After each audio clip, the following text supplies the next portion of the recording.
Coming up on episode 174 of Wheel Bearings, it's a full garage of driving impressions, including the Ford F-350 XLT Tremor with the new 7.3-liter V8, the Land Rover Defender 110, Nissan Kicks, Ford Transit T150, the 2021 Chevrolet Suburban with diesel, and the Toyota 4Runner TRD Pro.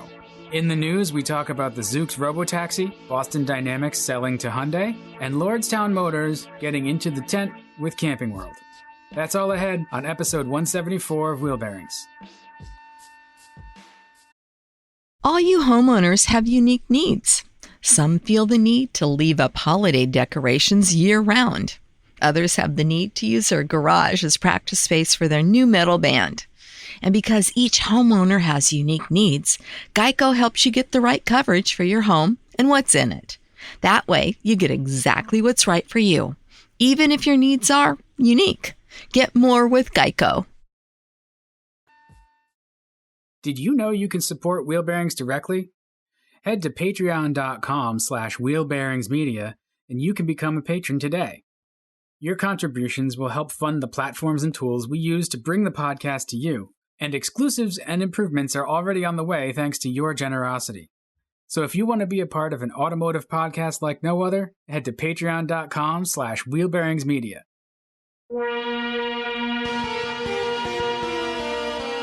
This is Wheel Bearings. I'm Dan Roth from Forbes. I'm Sam Abu-Al-Samad from Guidehouse Insights. And I'm Rebecca Lindland from Rebecca Drives. So we're all back together again just before Christmas. So not that everybody celebrates. Are you guys all set, though, with your tree and your Festivus planning or solstice or whatever it is that you do? The 3-foot tall pre-lit aluminum tree that we've had for the last couple of years is all set up in the living room. Aluminum, is that like a nice shiny pink aluminum Christmas tree? It's actually more goldish, not really pink. Excellent, but it's mid-century modern. It is totally fitting with our mid-century modern home. I love it. That's awesome. Yeah, it fits perfectly, and it's up on a little sort of end table type of thing, so it's away from Daisy. It's out of her reach. Oh, smart. So it's all good. We still have over to my right here in the utility room. I still have several boxes stacked up in the corner of all of the assorted Christmas stuff that we used to haul out every year, when the kids were younger, and, maybe someday they'll want it. More than likely, we'll Right. just end up donating it somewhere.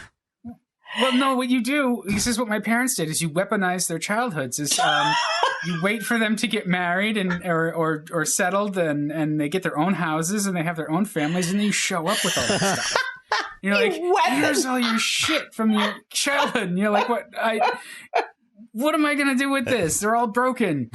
We played with them. Like they were, yeah, it's great. So it's now, it went from their attic to my attic. It's great. So I have a unique but happy problem. This is the first year in the 8 years that I've been in this house that I do not have a Christmas tree, mostly because my outdoor plants that I then have to bring inside, they grew so much over the summertime that they are enormous and three of them occupy the corner that is normally reserved for the Christmas tree.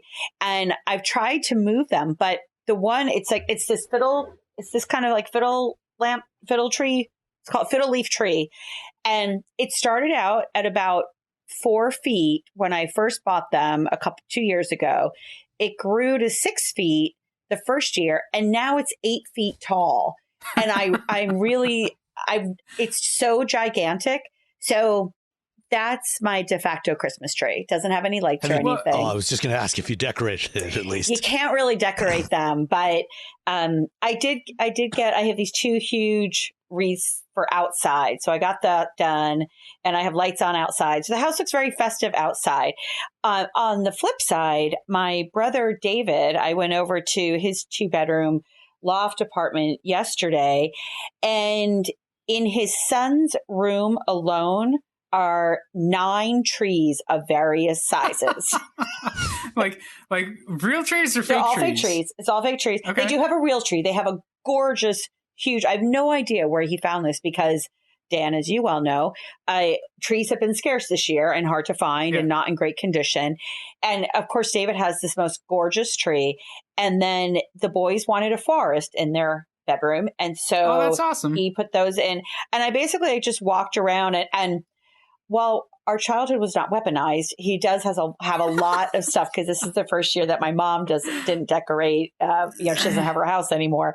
So it is actually, it's nice to see like a lot of, what we used as kids between. Yeah, they're like old friends, right? Exactly. Yeah, I say weaponized in the most sarcastic, but I feel like I have a problem communicating. Right? I go right for the negative. I don't think it's communicating. It's just the nature of the message that you are inclined to. And given it sounds like we have consensus. Given the trauma that you had with your own tree this weekend, I can understand why. Yeah. So they we actually went and we found a beautiful tree, and then it was nice and full, and it gave up. I don't know why, but it's 2020, and so that's acceptable. And like we walked by the living room, and you just see it like dripping and drooping and drooping. Like, wait, and then things started falling off of it, and we're like, something's not right with that tree. And then you flick on the light, and you'd see it's kind of brown and it's very crispy. You're like, that needs to get out. That's not good. That's going to catch on fire. So, so I'm still debating whether we give it a Viking funeral in the backyard and just light it up and watch it burn. But we had to scramble and find another tree. This week's vehicle was very helpful that way. Was able to just toss it in the back. So what did you have this week? Why don't you go first for once? Well, so I have an F-150. No, I'm sorry. I have an F-350 XLT with the Tremor package. Nice. I haven't spent the full week with it, but overall, this is a great truck. The Ford Super Duties have evolved to be pretty credible and very formidable competition for the rest of the market.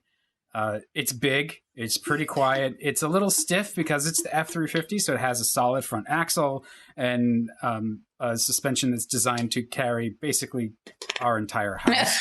So the biggest thing that I was really interested in experiencing was the new 7.3 liter V8.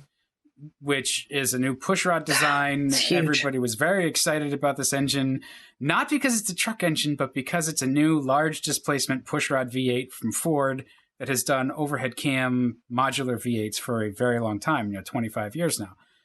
And it's fantastic. It's really torquey. It's really well behaved. It's not super efficient here. I'm sure it's as efficient as it can be. I don't expect that any other engine other than a diesel would be any more efficient. I'm getting about 11 miles per gallon. Well, considering that truck probably weighs close to 3 tons empty. Yeah, that's actually not that. It's not unexpected. I wouldn't say it's not terrible, but it's certainly not unexpected. Right, and that's how I'm some kind of sanguine about it.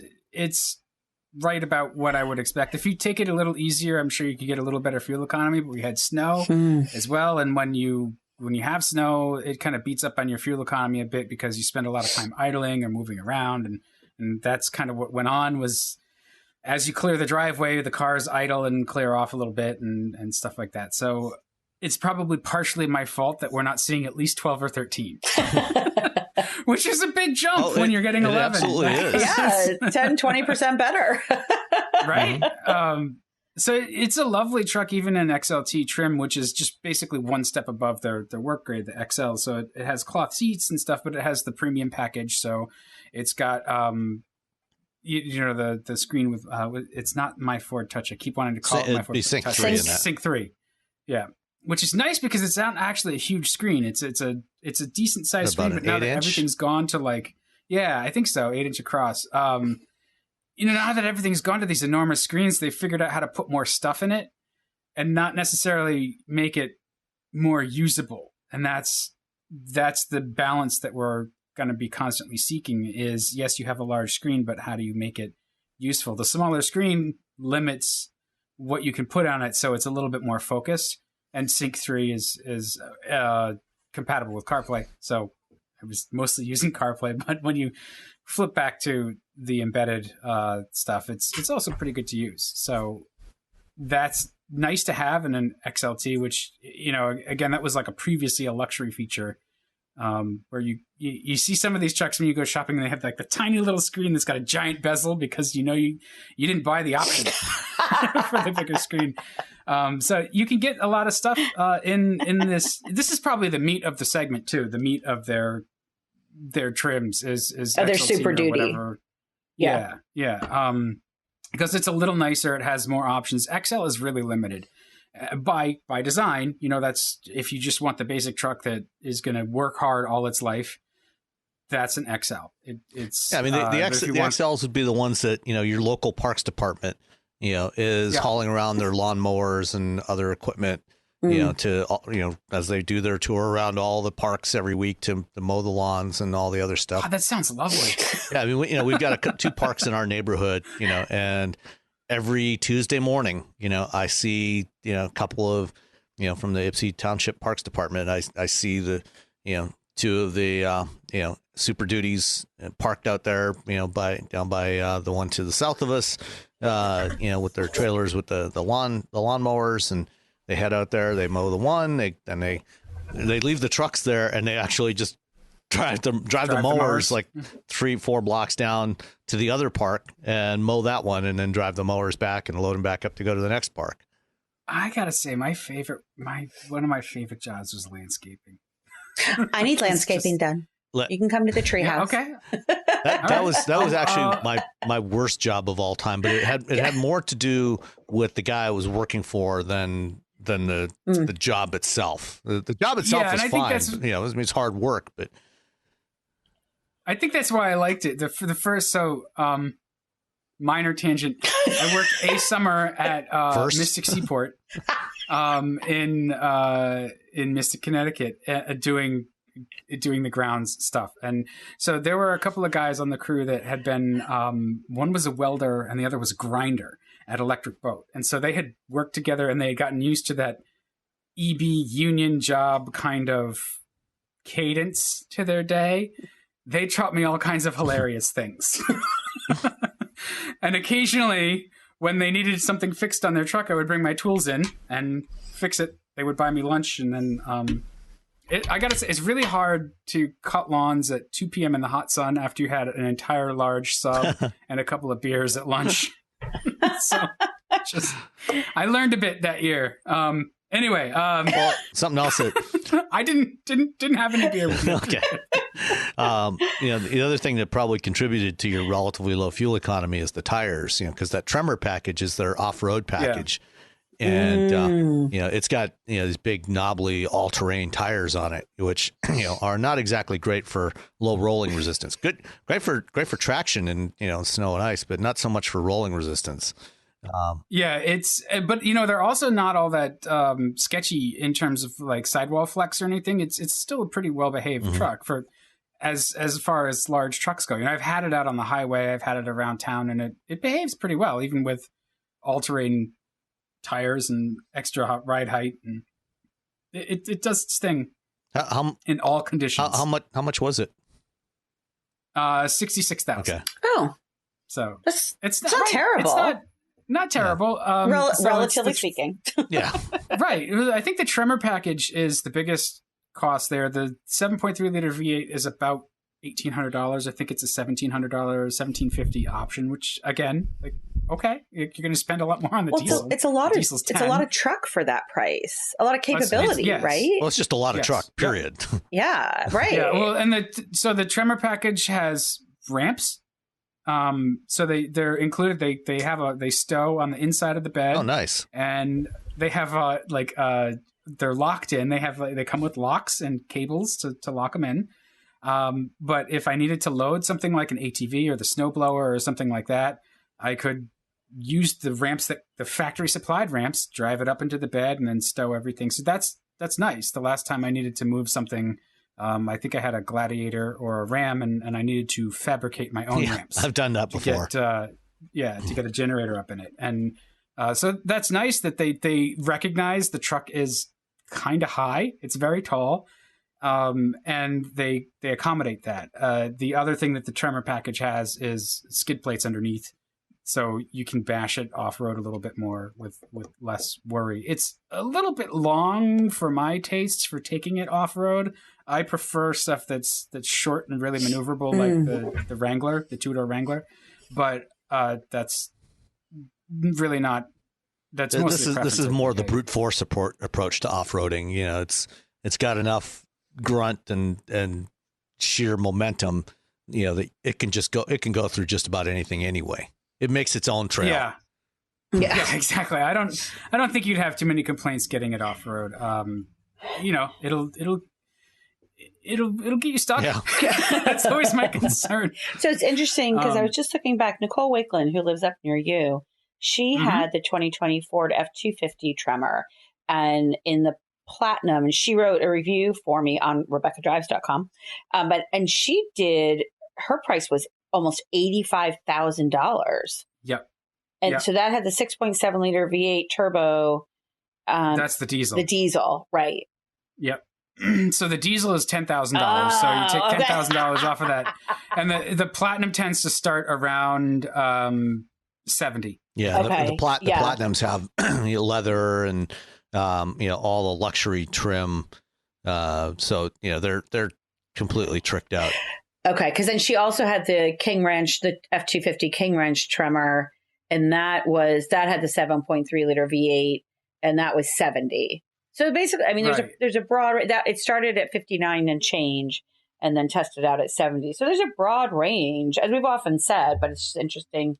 They really have a truck for everybody, it seems like. Yeah. That's what I was going to say is they've covered all the bases, right? They've got this one that's 66, and then you could go 70, 80, 90. You could spend however much money you want to spend. Right. Ford has a truck for you. Yeah, and you know, I had an F-350 Platinum earlier in the year. It wasn't a Tremor, but that's a lovely truck too. I really think that with Fords, especially for me personally, the Super Duties are where it's at. Like that's a truck. Yeah. You know, it no matter how nice you make it inside, like it's definitely outfitted for hard work. And you know, that doesn't discount the F series, the F-150. But really, like, these are much more serious pieces, and you can see it in the way they're designed and built, and they're very thoughtfully created for people who are going to use them just for everything all the time, and it just needs to be ready for it. Where like an F-150 or any kind of 1500 series truck, they're still thoughtful, but they kind of feel a little bit more like a family car than a work vehicle, and so these are definitely a little more hardcore. And you know these Super Duties, you know, are set up for work. You know, when you look at the options list, and you know, one of the things you find on there is the CNG prep package. So because this is something, you know, that fleets will often use. You know, they'll use either CNG or propane fuel, you know, because it's a lot cheaper. And when you order it with the prep package, you know, the engines have hardened valve seats, and you know, it's got some stuff built in from the factory, you know, to hook up to the fuel lines and everything, you know, for gaseous fuels, and then it gets shipped directly from the factory to whatever upfitter you choose, and they install the gas tanks and other equipment in there, you know, before it gets shipped to the dealer for delivery. You know, and that's something that almost no consumer is ever going to buy. That this is the type of thing that only fleet companies, you know, that fleet operators would ever use. Yeah. Well, I think too, a fleet is going to put up with the hassle of fueling that way, and it's not a hassle for them, depending on what kind of fleet they are, you know, versus someone like you or me going to where are we going to refill our CNG? CNG. I mean, there's certainly places you can do it, but it's a little bit fewer and further between. So when they run on CNG, do you pay road tax on compressed natural gas if you can use it as a motor fuel? I wonder if that's state. It's state dependent, state. And I think you do pay some road tax when you're using CNG as a fuel, as a road fuel. So yeah, you do pay the fuel taxes on it, but it is less than, because it's a percent. It's typically, it depends on the state. I mean, sometimes it's a flat, per gallon or per gallon equivalent. Other times it's a percentage. And CNG is cheaper than gasoline or diesel. But you also get less range on it, so you're not going to get as many miles per gallon equivalent with CNG as you would with gasoline. It's probably a little cleaner. It's a lot cleaner, and it's a lot cleaner than diesel. Oh, for sure. But it's there's less far less emissions from CNG or propane than there is from even burning gasoline. Yeah, back many years ago, my grandfather, he was a sort of maintenance head for a fleet, and he went to school to do diesel conversions. This is back in the 60s, so they would convert the diesels to propane. He was a big proponent of that. So it's still going on. Mm-hmm. Everybody's looking for an edge. Oh yeah. But so the other car I had, Rebecca, I wanted to talk to you about this. Okay. I wanted to compare my notes. So I had the Land Rover Defender 110. Oh, okay. And I know you drove you were on the little media program. I was on the Defender. Yes. So I went into it a little skeptical. Shocking. Looked. Okay, sorry. I digress. Wow. I've never heard of Dan being skeptical of anything before. Right. Because you see the Defender on the, pictures on the internet, as we all are doing right now, and you go, okay, it's a big British Honda Element. But, the first thing that got me was the design. It's one of those cars. Stuart Shore hear you say that. Yeah. But the accent makes all the difference. The British part of it. Yeah, Stuart might get mad at me. But the second half of that story, though, is, Stuart, if you're listening, it's one of those cars that you look at, and the more you kind of spend time with it, the more the design gives back to you. Mm-hmm. It evokes the old Land Rovers very, very well, but it's not retro. Like overly retro. It's not cloying. It's really well done there. And it's very clever. The details have been all very well thought out. They put a lot of effort and clearly affection into the design of it. So that was the first thing that got me, was, okay, it looks really great and it's really, really well done. And then I got inside, and again, the design continues inside. It's beautifully designed in the cabin.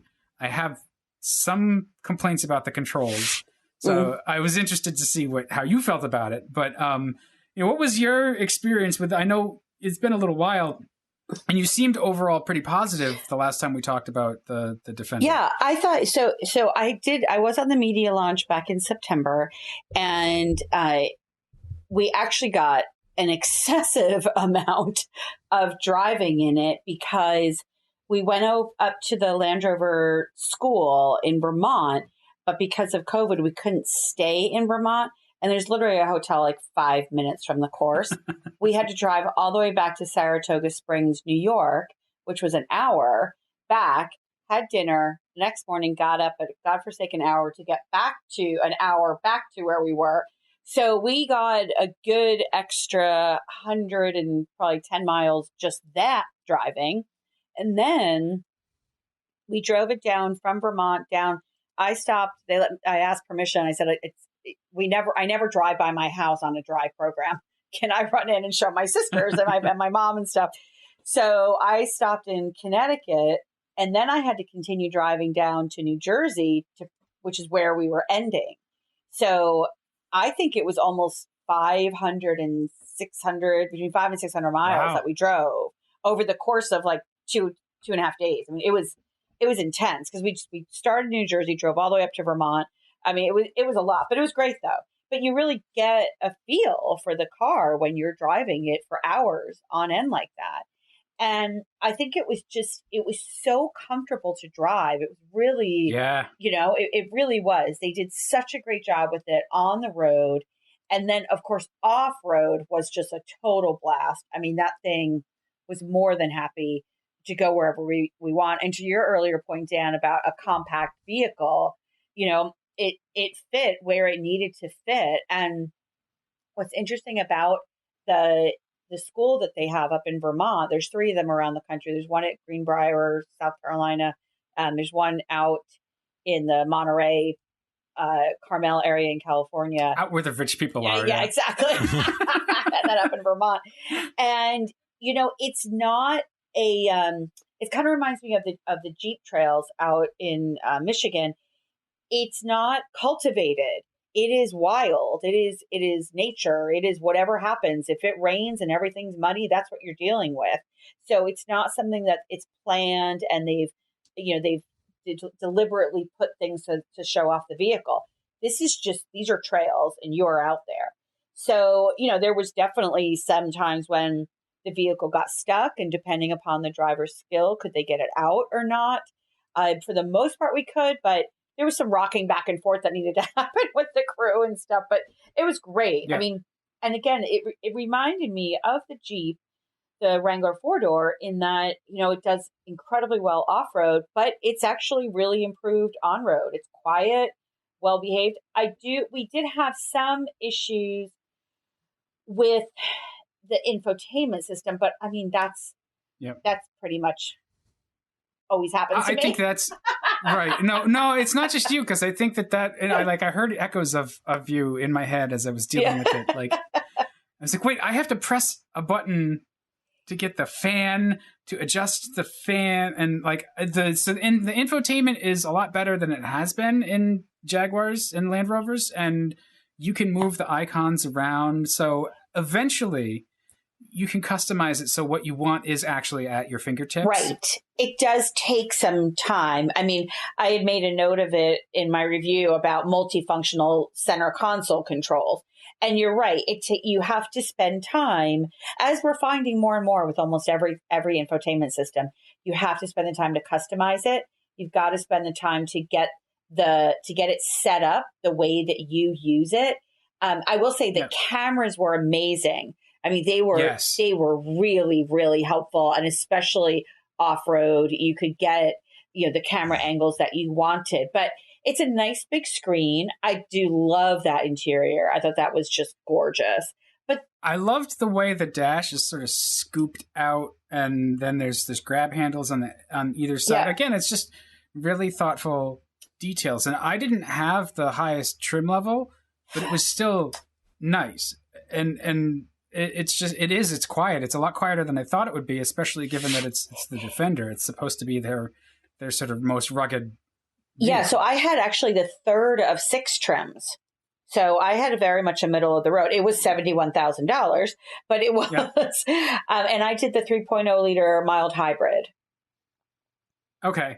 Mine had the 2.0. Mine had the 6 as well. And that engine is fantastic. Yeah. I put just a little bit of growl back into the cabin, so it has that sound. But it's really, really torquey and smooth and plenty powerful. So this is one of those things where I was really surprised at how well it all came off and came together. I knew it was going to be nice and capable, but I'm very impressed with the way they've updated the Defender, because it really now it straddles that line between being a luxury family off-roader, or luxury family 4x4, I guess, and something that could really go deep into the woods. Yes. And that's, it can do both of those. The old Defenders, you could do it, but your family wouldn't necessarily be as comfortable. Exactly. Well, and that's they really have done a great job with that. The materials that they used were lovely. I mean, I think that they honored the past, but recognize the present in how people use vehicles today.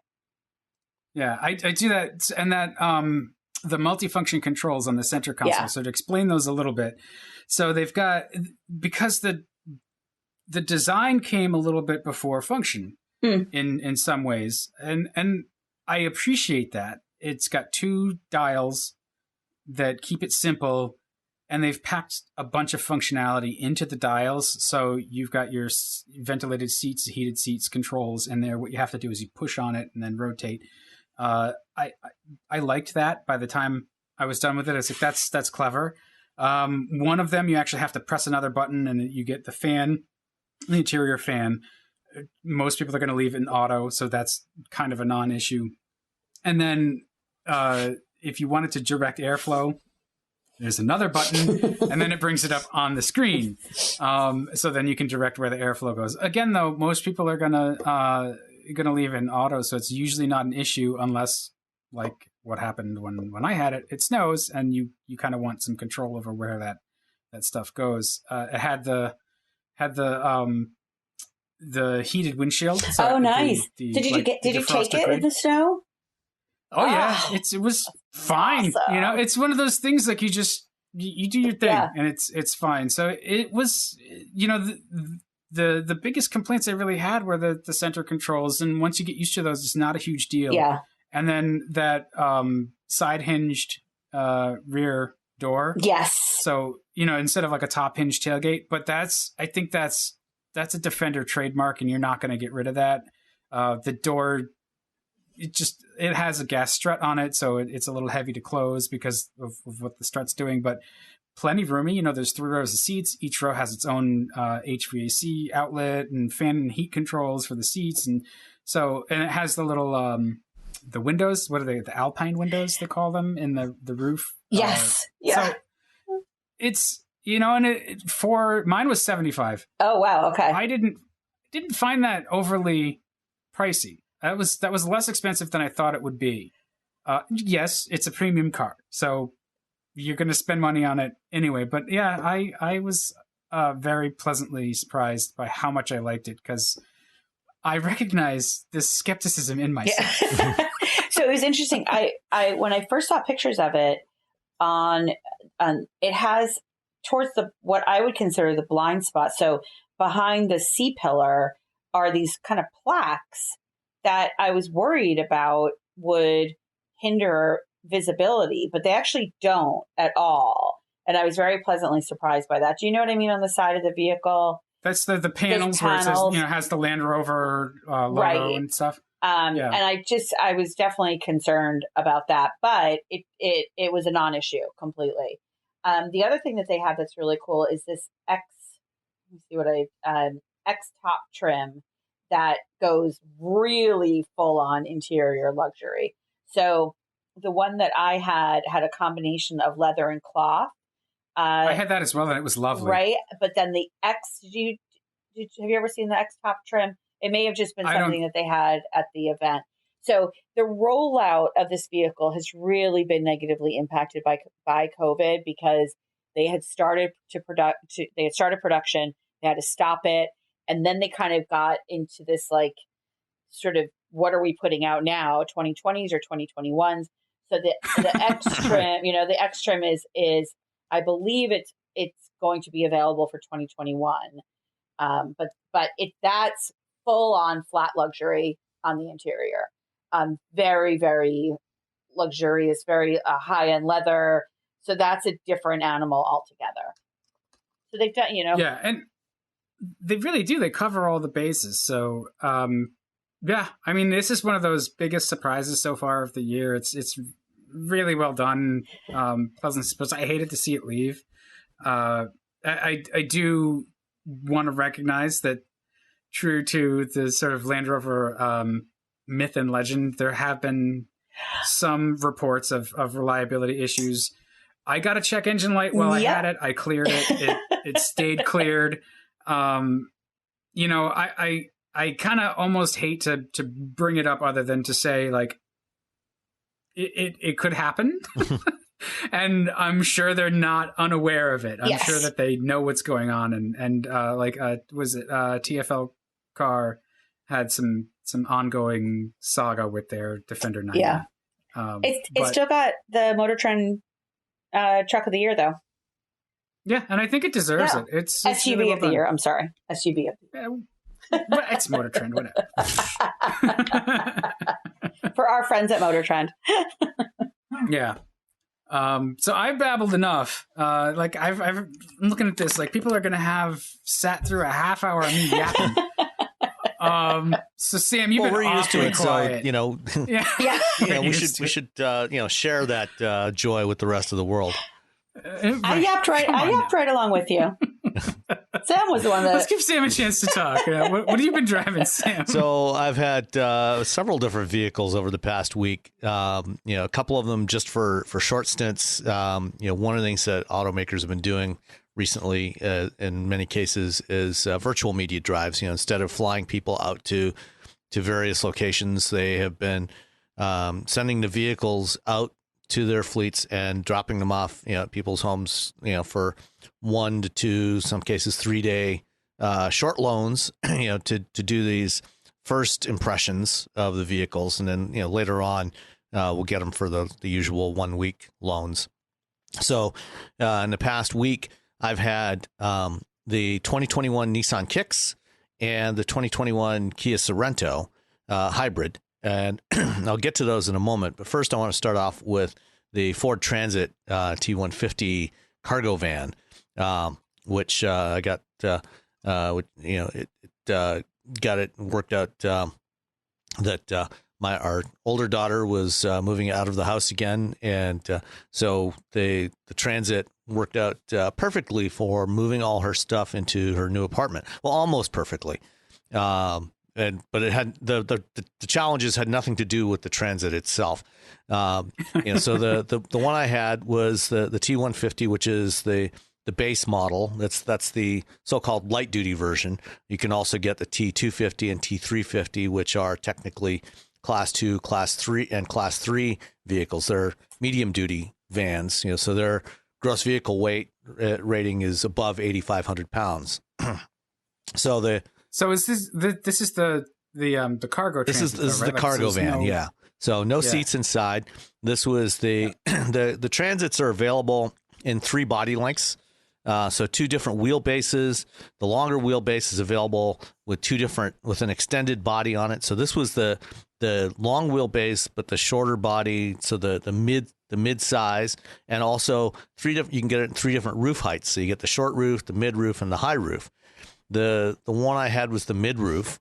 So this is I consider this the Ford 2-seater that you may not necessarily want, but it's sometimes the one you need. So just the 2 front seats. The rest of it is just one giant cavern of empty space to do with as you will.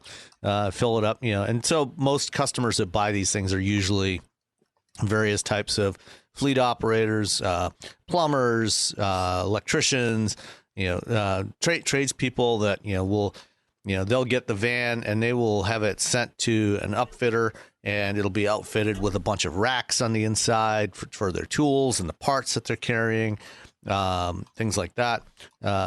In my case, this one just had some basic plastic panels on either side to minimize the resonance inside. And actually, this thing is actually surprisingly quiet to drive, given that it is a giant steel box on wheels. That was not my experience with the Transit 150. So you're in. Not that it's terrible. You're in the whole cabin.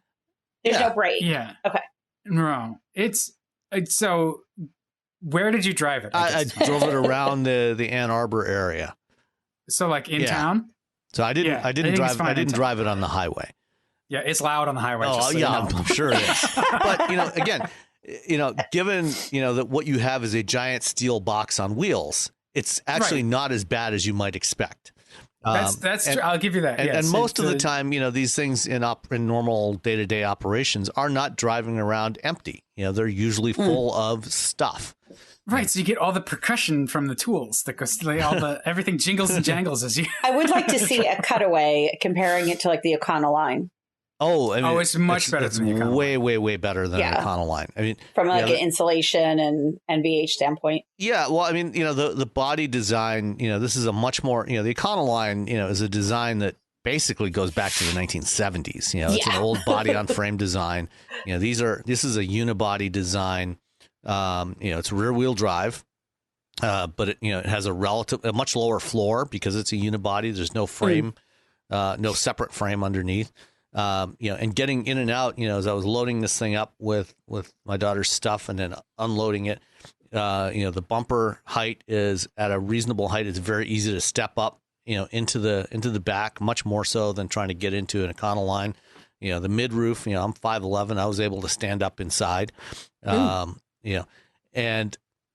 loaded up all her stuff, got it all loaded up in one trip, including a big queen size wooden bed frame that I made for her, and it just fit everything in there beautifully.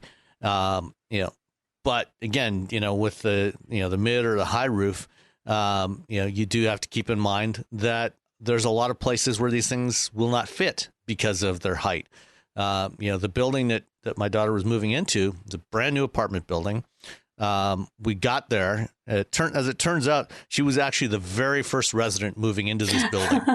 And not everything was working there when we got there, including the freight elevator. So that's the problem that you had to deal with, not anything to do with nothing specific, but the freight elevator was right next to the garage door. So this building has a built-in parking garage, on the bottom couple levels.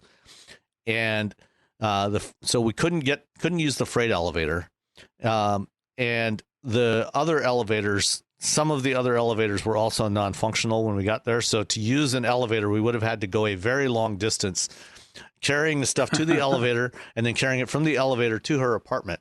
And so I've said, okay, well, let's see if I can get the van into the garage and just drive it up, because her apartment door is actually not far from the garage. And fortunately, as most garages do, it has a little foam bar that's hanging from the entrance.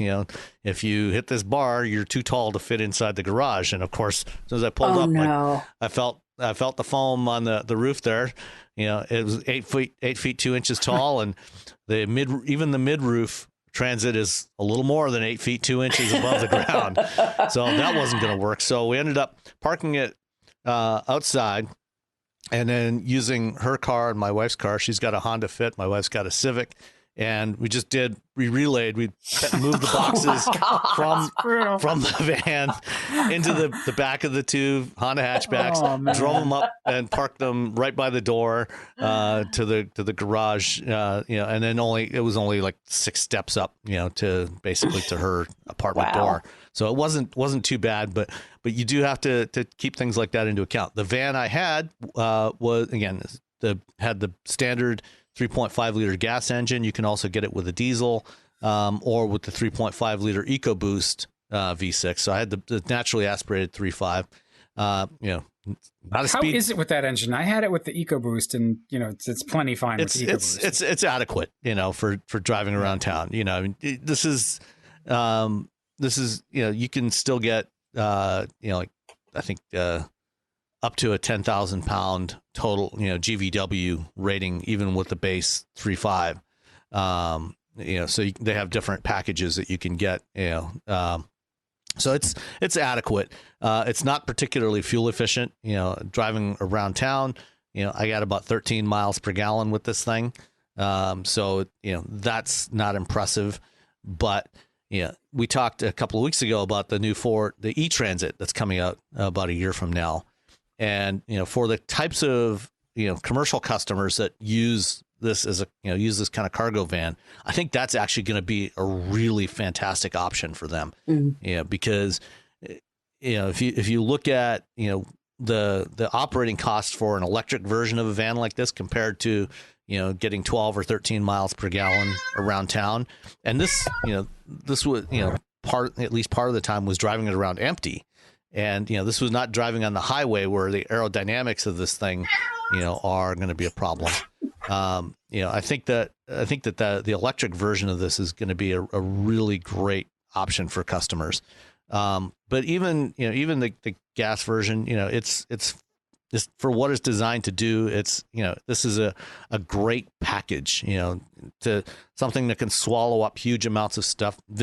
Forward visibility is great in this thing because the way the front slopes down, you can really see out of it easily.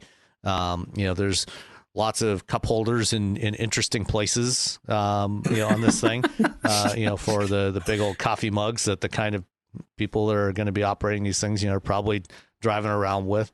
It's got, I'll just say, like one of those big Yeti things. Yeah. A 12-ounce can of beer Fits slides right into the bottom. And you put the lid on. Just saying. I'll take your word for that. It sounds like, we've touched on this before, that Ford has done a lot of really good thinking about how people use their vehicles. Yeah, and the Transit, is the latest generation. It's the replacement for the old Econolines. This is based on the kind of van that they've been using in Europe, doing in Europe for several decades now. So this is the latest generation of that vehicle, the European style van, which is quite different from the traditional Econoline, Chevy Express type of vans, the old Dodge vans.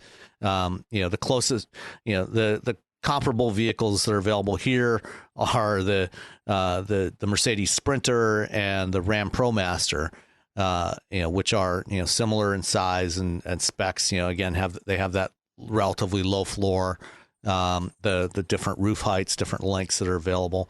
So these are the ideal large commercial vans, and I think this is why the kinds of thinking that Ford has put into this is why the Transit is the best selling commercial van in the world. And it's a really good vehicle. I thought I think that's the reason why it sells so well too. Is that I think the drivers like them. Yeah, you drive an E-Series and you're like, yeah, okay, it's a van. It's that consistent sort of truck based van experience, but the Transit just takes it a little easier on you. Especially as a 150, it rides better. It handles way better than an E-Series van, so it doesn't beat the hell out of you quite as much as the truck-based van. And by not having that full frame, that capacity goes into cargo instead. And it's and easy to get in and out of. As you said, it's comfortable. It's good forward visibility at least. I mean, the cargo vans don't have side windows, but this one did have the tail, the rear doors that had the windows in there. So straight back, if it's not full, you can get visibility straight out the back. And one other thing with the back doors, they swing out to the side. By default, they swing out about a little over 90 degrees, from the back, so they're basically straight out the back. But you can also, there's a latch on either side, so you can unlatch those and fold it all the way around the side. So, for applications where, perhaps you have to load, back up to a loading ramp or something like that, you can fold the doors all the way around and back all the way up to a ramp, which can be very handy in many cases. Yeah, it's, Ford has, I think, overall with their business, they've taken a really hard look at where their customers come from and where they can be mostly assured of recurring sales. And that seems to be the commercial market. They've made a pretty deep investment on commercial customers with everything they're doing. You really see that move to supporting fleets with the e-Transit, and which is with the Transit itself, and then with the different options they offer for upfitting. And they really know what those folks are doing with those vehicles. They're designing the vehicles to fit those needs. Even the new F-150, right, with the hybrid and the generator on board and the tailgate that you can use as a workbench and stuff. They're really tuned into, I think, the people who are regular buyers on a much tighter cycle than just everyday civilians, who keep their cars for like 12 years. So I feel like Ford at a certain point in the last 5 years took a real hard look at how are we going to keep this thing going? And they realized or just recommitted to supporting their commercial customers with commercial product, because that's going to be an ongoing stream of sales for them that they can count on. Even when the economy turns down, you may see a reduction in some of those purchases, but it'll be a percentage, not a complete flat line. Yeah. So it's a really interesting sort of business case, but the product itself, I mean, it's not a sexy part of the business, but it's a part of the business that's a really important part, and it pays a lot of the bills. Right. It's steady. It's profitable. And I think, we're not Wall Street analysts, but I do think that Wall Street has not given them credit. Oh my gosh, exactly. But, I do think that Wall Street hasn't necessarily given them credit for that kind of protecting that revenue stream as well as they have. Yeah. And they could afford to offer those vehicles at almost at a lower margin, because there's a lot less, in some ways, there's less production variety. All of the variety in the commercial vehicles tends to come from the upfitters, not from the factory. There's a fair amount of variety in terms of the body lengths and the powertrains. That's not that expensive to do. No, it's not. But you do have multiple configurations there. Again, but it's something that you need for those customers. Some customers don't need the extra height roof. So they can get by with the regular, the standard roof. Some need a longer body, some don't. So having that flexibility in there definitely helps. Yeah. So the next vehicle I had could almost fit in the back of the T150 Transit, which is the 2021 Nissan Kicks. And we've talked about the Kicks before. This is Nissan's entry level crossover. Much like the Hyundai Venue and a number of others. At this entry point. That have a starting price under $20,000. It got a mild refresh for 2021. So the core stuff is the same as it was. It still has the same 1.6 liter. Naturally aspirated 4-cylinder with a CVT, 122 horsepower, which is adequate. It's the same. The Kicks is based on the same platform as the Versa. So this is, the Kicks is essentially the replacement for the old Versa hatchback, because people weren't buying those, but they're actually buying quite a few Kicks. And for the most part, it hasn't changed dramatically on the outside. The big thing, new front fascia with. It's 2020, so it must have a larger grille. But I think the proportions on this thing, it actually looks good. I don't have a complaint with the size of the grille. If anything, the grille on the old one was maybe a little small. It left a lot of sheet metal there around it. This grille doesn't look bad. No, it looks good. So I'm content with that. A little bit of resculpting on the rear fascia. But nothing dramatic. New headlights. It looks like there's different colors and there's some different color combinations. Things like that. So the kind of stuff that you do for a minor mid-cycle update. The more important stuff is really on the inside, where again it's not dramatic changes, but the center touchscreen. Previously, you just had a 7-inch screen that was available, and I think the base model actually had a non-touch radio. So the S trim level has a 7-inch touchscreen, which is still kind of a mediocre display, but it is what it is. I've complained about Nissan's displays in the past. The SV and the SR get an 8-inch display, which is a little better. And it's definitely an improvement from some of the other Nissan screens. But the most important change is actually in the center console. Previously, the Kicks, you had, it came down, you had the shifter at the front, and then the console just kind of dropped down, and you ended up with kind of a very shallow tray with a couple of cup holders built into it along the floor, and there was a fold down armrest on the driver's seat, which was kind of flimsy. The Kicks now has a full console that goes all the way back, extends back, and you have nice deep cup holders in there now. So now you can stick that Yeti right down in there, and it's not going to be wobbling around.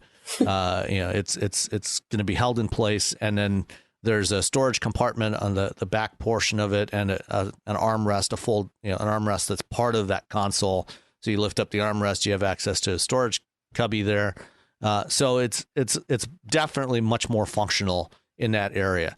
They've also made some other assorted things, standard equipment now for the 2021 models, including they've expanded the Nissan Safety Shield 360 package, the ADAS package. So you've got automatic emergency braking with pedestrian detection, lane departure warning, radar blind spot monitors and cross traffic alert, high beam assist, and rear automatic braking, which can be handy sometimes because I had several other cars in the driveway for the weekend I had the kicks.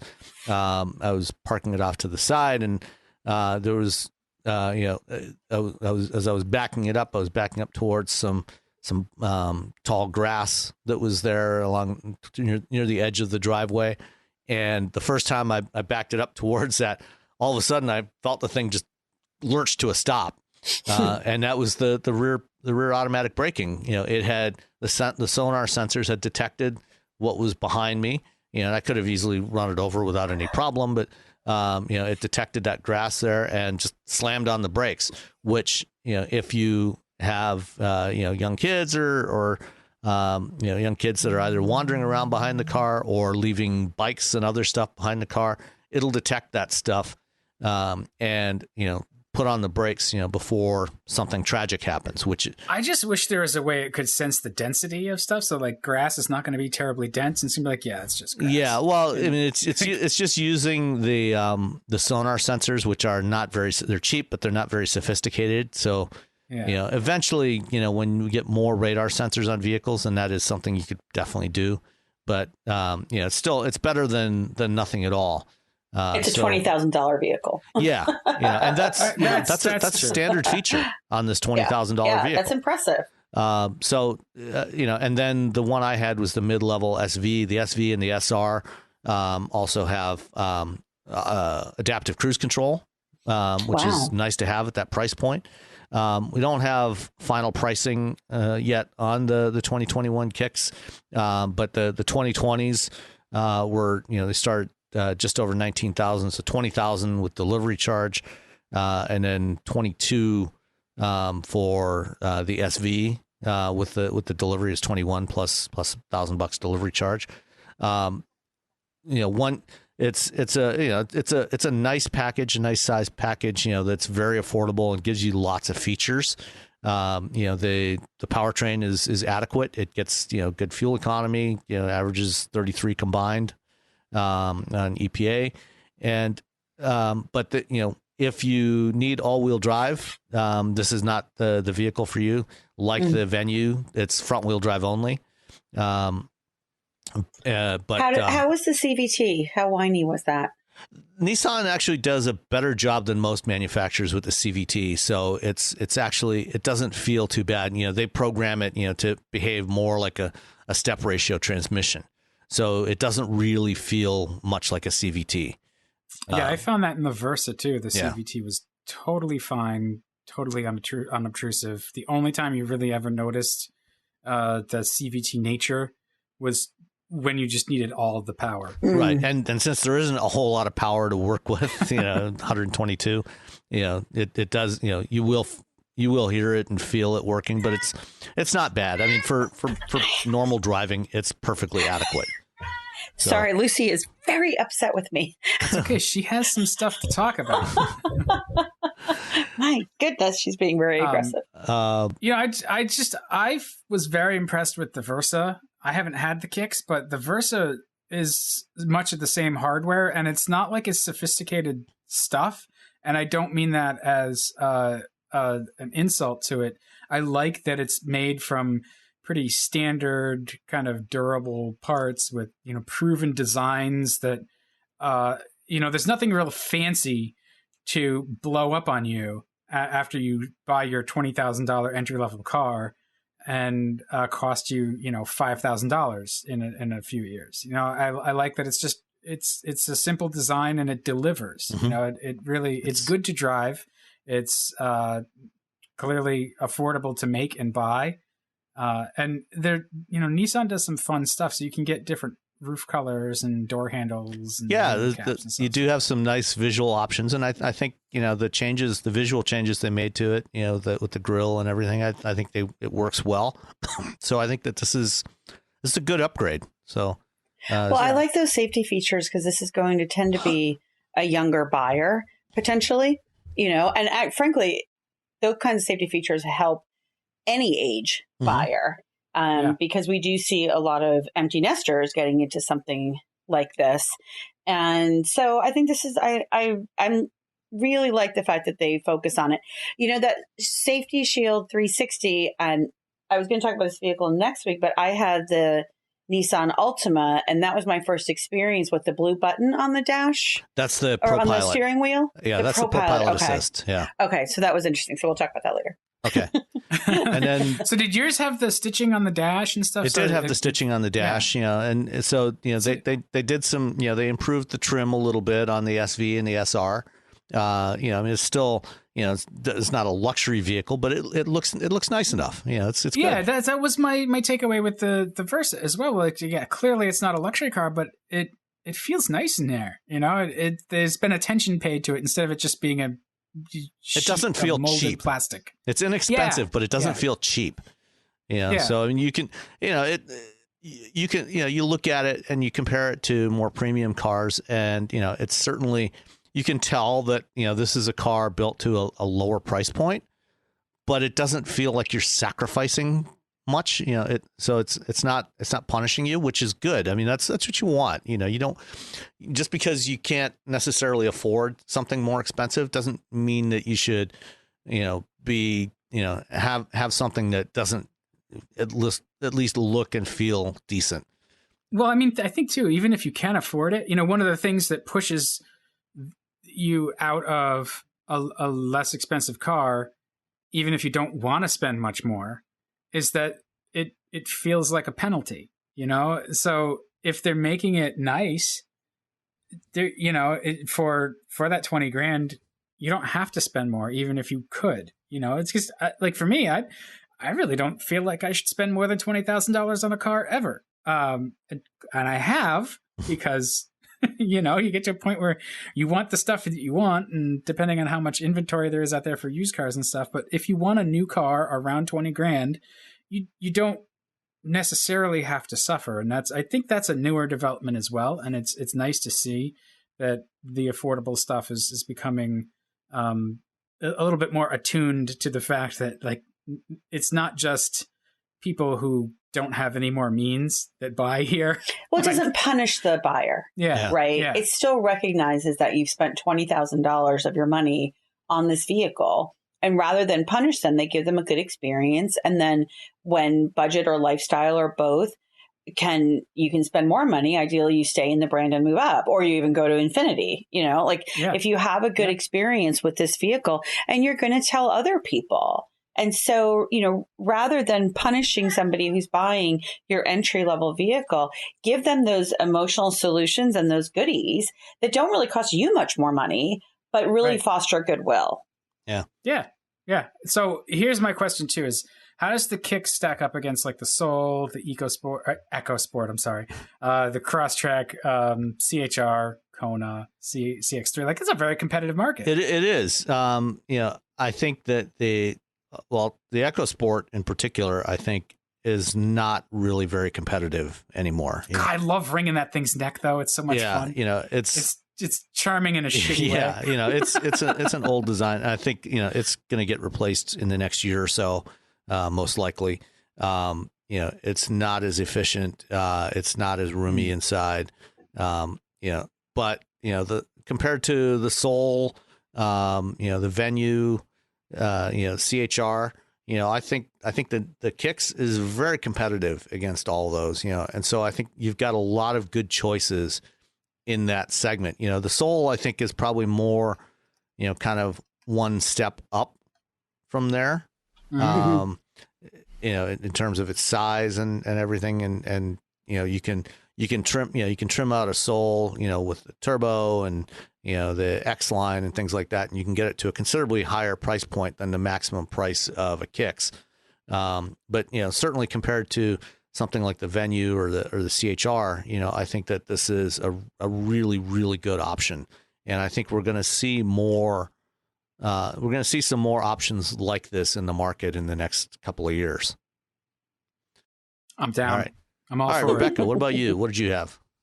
So I had a couple of different fun ones. My first one that I had, and I'm kind of overlapping in the driveway here, I had the Chevy Suburban diesel, which Kind of the opposite of the Kicks. Yes, kind of the opposite. I think it could fit in the back of it. And, as our loyal, lovely listeners know, when I'm driving around town on the streets of Greenwich and curvy roads and stuff, sometimes these full on 7-seat, and this thing is 7-seat and then some, they can feel just enormous. But this was actually really, really good. Like, I was pleasantly surprised by how quiet it drove and how small it drove. And not just given its size, but just, I never felt like ridiculous in it, which I have in other vehicles. I don't see how you could feel ridiculous in a brand new Suburban in Greenwich. I think that's on point. It's very on point. It's very quiet inside, and a diesel is not always quiet. What was impressive was that it was quiet outside as well.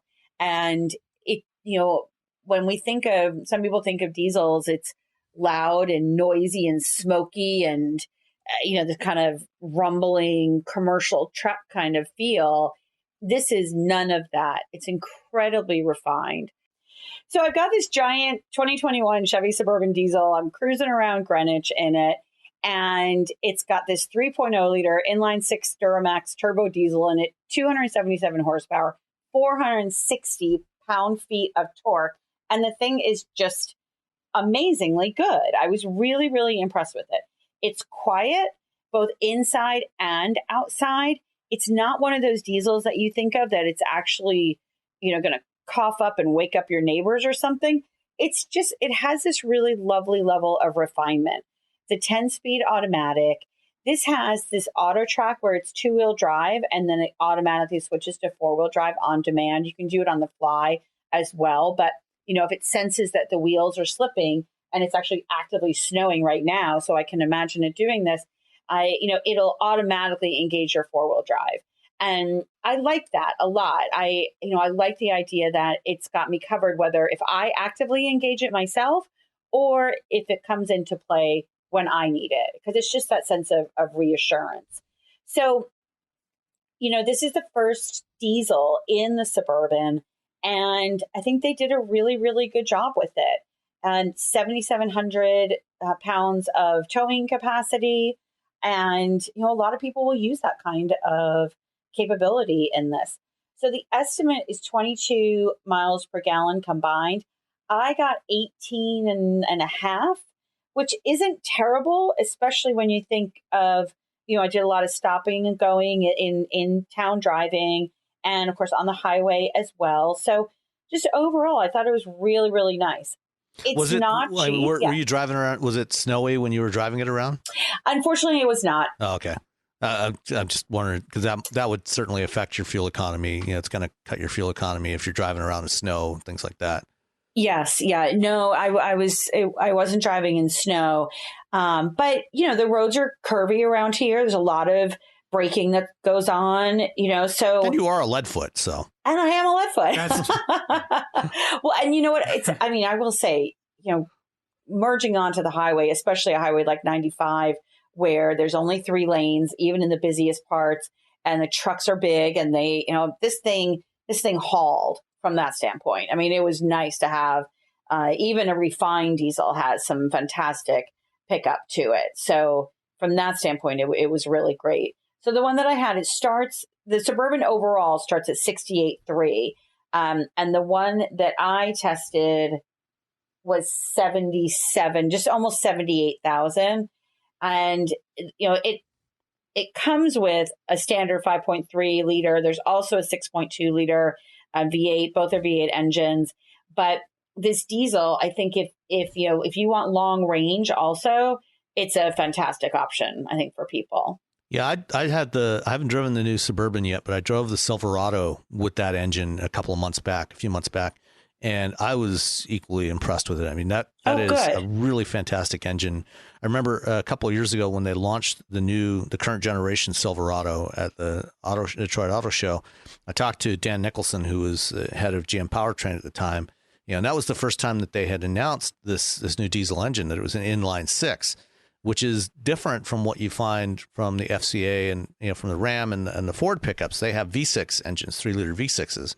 And I asked Dan why they did an inline-six, because this is clearly a brand new engine. It's not a derivative of any existing powertrain. And said, we took the inline-six configuration because we wanted a smoother, quieter engine. And since they were doing an engine from scratch anyway, they weren't modifying an existing design.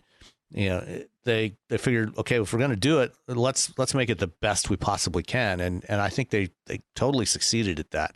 It's one of the most efficient, light duty diesel truck engines. And certainly by far and away, I think the most refined. Well, and what's interesting too, and hearkening back to when we were talking about the $10,000 diesel option in the Ford, this is a few $100 difference. I mean, right? When I'm looking at the specs, so the 5.3 liter V8 starts at $69,500, and the Duramax Turbo in the same trim, the Premier trim, starts at $70,500. So it's not even $1,000, $995 difference. And so, you're going to be able to get that back pretty quickly in terms of fuel economy. Oh, absolutely.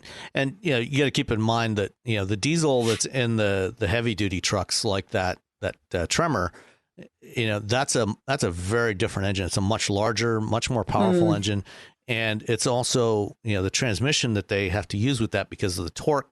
Those diesel engines in the heavy duty trucks produce, more than double the torque that's from this thing. They produce almost 1,000 foot-pounds of torque in some cases.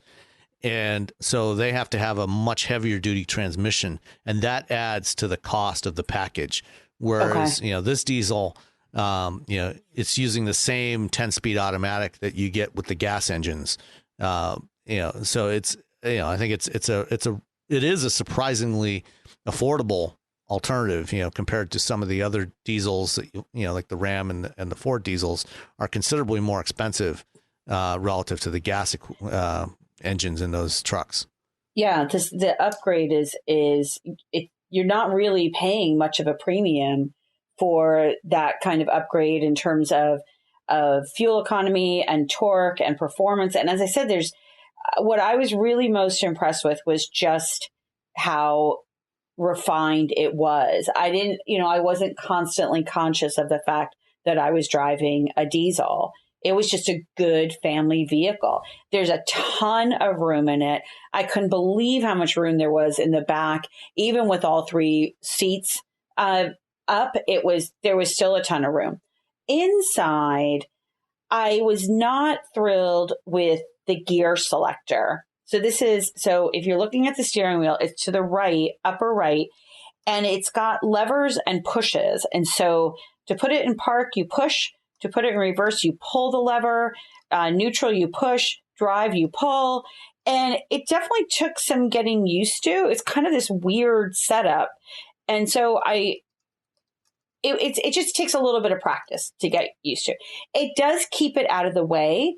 They have this electronic center console that moves, so you can move it backwards and forwards, which is kind of fun. And so that, you can put it all the way back for kids if they want to have, people in the second row can access it. Or you can move it all the way forward as a typical armrest. It did have Android Auto and Apple CarPlay wirelessly, which worked out really, really well. Very, very seamless behavior there. But it was a little bit tricky initially getting used to that gear selector and understanding what it was. The other weird thing is that it had this little, to the right of the screen, and in the center of the dash, it had this little door, like a 2-inch wide by 3-inch high door that I don't know what goes in there. I mean, it's actually quite handy for masks these days. That's where the house elves live. I think that's actually meant to, put I think you can actually put your phone in there. It was too small. Was it? Okay. I can't remember what they I didn't. I remember them mentioning that at the reveal of the new Tahoe Suburban, but I can't remember what the explanation was. I mean, maybe it would in fit states like Massachusetts where it's legal. That's where your one hitter and your bag of weed goes. I don't know.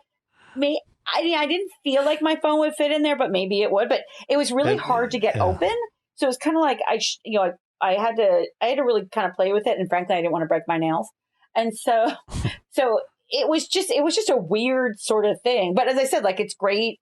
That's where you can stash your masks or your stash, apparently. Yeah. So, but the interior is lovely. The leather is really nice on it. This one had the panoramic sunroof, which was really cool. And the center console is actually, I took a picture of it. I sat on this after I had moved the center console all the way towards the back. There's still so much legroom there that you can actually sit on that center console and like talk to people. It's almost like the those captain chairs that can be turned around. Mm-hmm. Like, it was sort of that, like, it's a whole nother seat in there, not obviously when you're driving, but if you're sitting there, tailgating or something. But there's a ton of room in it, and it's just a big American family car. I can't remember. Does the Premier have the air spring suspension in it? I think it does. Oh, yes. I would assume that. So I don't trust the. It definitely has. It definitely has the magnetic ride control. I'm looking at the specs here, which is. Well, I was going to say with the towing package, it probably has the air suspension as well. So if it had, I think you had mentioned it had the towing package. So I would assume those two go together, and that's one of the things that I like about it. Like you said, the family SUV. The Premier does not have the air ride suspension. Oh, really? But it does have the max trailering package. Right, and it's got the Magna Ride dampers. So it's got steel coil springs, but the Magna Ride dampers, and then the adaptive air springs are separate, so it's mutually exclusive. You can either get the Magna Ride or the air suspension. Oh, well, I guess that makes a little sense from how they tier the options. But I would assume that if you're towing, you're going to want the air suspension anyway to keep that trailer tongue level, because the thing about it is it has a 7,700 pound towing capacity.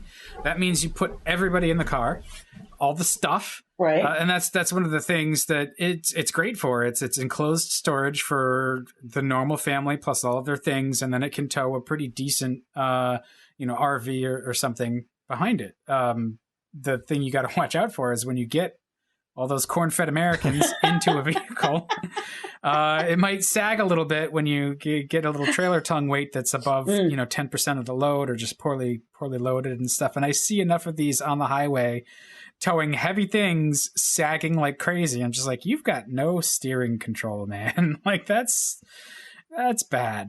You should figure that out. So yeah, but that's a healthy towing capacity for something that's going to get decent economy too with the diesel engine. So it may not get more than 18, but it'll get 18 while you're towing. Oh yeah, yeah. I mean, but so no, I thought they did a really, really nice job on it. Cool. So that was I only had it for 3 days, so I didn't get a chance to really do too much with it. But driving around with it was very, very well behaved, and it's really handsome. Just a really nice looking vehicle. So, and again, the quality of the interior, which GM had historically had issues with, years ago. I think if you haven't been in a GM or months product, ago in some cases, or months ago, I was trying to give them the benefit of the doubt. If you haven't been in a GM vehicle lately, I think that this would be a good one to kind of check out and see what they've done in terms of, attention to detail and such. Cool. All right. So the other one that I had, just briefly, was the 2021 4Runner, the TRD Pro. Wait, the 4Runner is a time machine. Oh, you get my in that gosh. thing, it's like 2007. But there's still just an authenticity to it. And I will say that I was very partial to, it had this great blacked out grille on it, this lunar rock color, which is that like really rich, deep gray that is almost green at times. And it's just such, I kept taking pictures of it because it's just such a cool looking vehicle. And yeah, it is almost crude at times. But you feel like you can do anything with it. It's got a 4.0 liter V6 engine in it, 5-speed automatic transmission, which is kind of hilarious these days. But it's authentic and I liked it. Yeah. Oh, none of it's bad. I really like the way that engine and transmission are so well matched, and it actually has a little bit of Lexus refinement. Even though it's only 5 speeds, there's nothing wrong with that. It uses those well. It does. It does. No, I just, it's interesting because to me, it's a really fun kind of vehicle. Again, very sort of old school, but it's $50,000. So it's certainly not cheap by any stretch. No. But none of those things are. Your alternative is you get the 4Runner or a Wrangler Unlimited. You can certainly get a Wrangler Unlimited into very thin absolutely, air. Absolutely. So this thing does have Android Auto and Apple CarPlay. It does have Amazon Alexa. They have this, and I had as I mentioned, I had the TRD Pro. So each trim is a little bit different, but so it does have some of those technological features that it didn't even have a very short like last time. Year. Exactly. Yeah. That's new in the last couple of years. This infotainment they can do right. More than like hand crank AM FM. Call the operator. Yeah. Exactly. So this thing it's like if you need a good off road beat around kind of vehicle, part-time 4-wheel drive. It's got the locking rear differential on this one. Almost 10-inch ground clearance. But I actually was pleasantly surprised that it wasn't that hard to get in and out of. It did have the running boards on it. This is not a car that my mother could ever get in and out of, God bless her. But it was just, again, it's kind of fun. You feel sort of badass in it. If you're feeling insecure. I feel sort of badass in everything. Come on. I'm a legend in my own mind. Exactly. But no, I'm sorry to interrupt. Carry on. It's got a 5,000 towing rating on it. And I don't know, it just, it's one of those vehicles that if you got an extra $50,000, throw it in your fleet. Jesus, that's a ringing endorsement. If you got nothing else to do with the money. I think that the thing that the 4Runner continues to stay sort of authentic about, like you said, it's authentic, is its capability off-road. It's really well behaved on road as well. It has a little bit of unrefinement on road to a degree. Like you know that this is a car that you can take off road. It's you hear the tires a little bit. It's a little you're closer to the mechanical nature of the machine than you are in some newer stuff. And when you think about the Land Rover Defender that we talked about earlier, that thing was very refined on and off road. That actually starts at $49,900. So you're not going to get all the bells and whistles, but you don't have all the bells and whistles in this thing either. So, but it's, again, for me, it was just, I love the authenticity of it. It doesn't try to pretend be something that it's not. It's an off-road, very highly capable vehicle. I really liked the size of it. Definitely 5-passenger only. But there's a good amount of room in the back, and I don't know. It's just, it's something that, it's got the TRD Pro has the roof racks on it. As I mentioned, it has the blacked out grille and stuff. And it's just fun. It was just a fun vehicle to have for a week. I definitely could have kept it for longer, but they have added some nice things. The auto on and off headlamps, it's got a skid plate on it, 17-inch wheels. So there was some refinement there that it hadn't had in the past. The 4Runner has really grown into its its age in that way. We joke about it being old, but I think that it doesn't need to be anything more than it is. There's no reason to redo it if it still continues to be it's absolutely popular and meet whatever safety regs it has to. Like that's a truck with a purpose. You can go buy a RAV4 if you need something that's a little different. Yes. You buy a 4Runner because of what it can do, and it does what it can do really, really well. And it's staying power makes it really charming but not quaint in a way. You know what I mean? Like it's I never felt like I was in a vintage vehicle per se, right. But the exterior has that same kind of vintage feel to it. Yeah, it's got character. It does. It has character to it. Oh, you know what? I'm so sorry. much on the road has no character. I think the one that I had actually may have been a 7 seat. Yeah, they have a tiny little third row. That not. Oh no, I'm sorry. The one that I didn't have. I'm sorry. They do offer a 7 seat. The one that I had, I don't think had it. But there was doesn't seem like a vehicle you'd want to have a third row in. Just it doesn't seem like there's going to be enough room there to make it useful to anybody. I think if you are hauling around a friend's boyfriend you don't really like, stick him in there. If you're doing your NATO peacekeeping duties, it's helpful. Your parental thing, your daughter's boyfriend, stick him back there. But it's a fun vehicle. He'll be on the roof.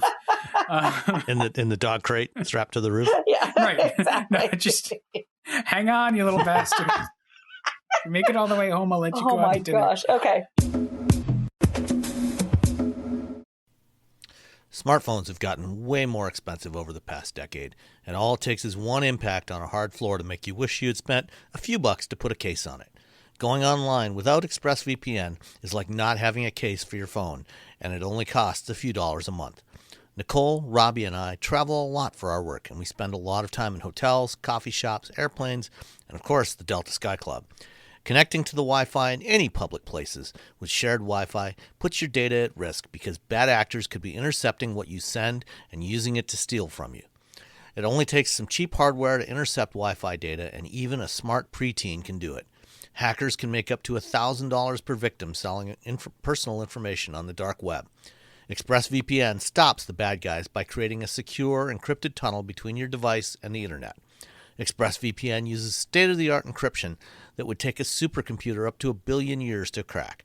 I have ExpressVPN on all my devices, including a MacBook Pro, Windows laptops and desktops, and Android and iOS phones and laptops, or tablets. When I want to be secure, I just launch the app, click once to connect, and my data is secure. As I said, I travel a lot for my work, and I have to connect to countless public Wi-Fi networks in many countries. I have ExpressVPN on all my connected devices so that whoever else is on the same network can't see any of my data.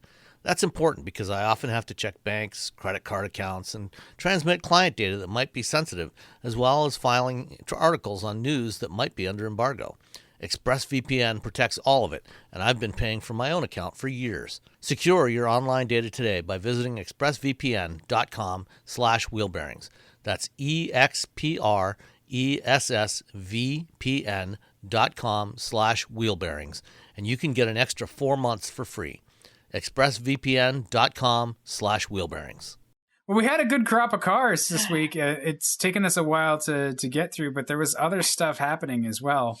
Topically, why don't we start with there were a couple of announcements from Zoox, but why don't we start with the one that we have on our list about their robotaxi? Yeah, so Zoox is a company based in Foster City, California. They started in 2014, and they've been developing not only an automated driving system, but also their own purpose-built robotaxi vehicle, which is an electric vehicle, that's designed to be automated driving, much like the Cruise Origin, but it's actually smaller than the Origin. We've known for some time, for several years that they were developing this vehicle, but they finally showed it off last week.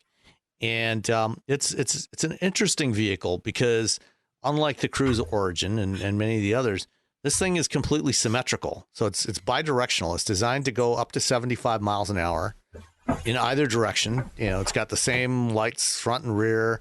The wheels are actually outside of the bodywork, with kind of bicycle fenders on them.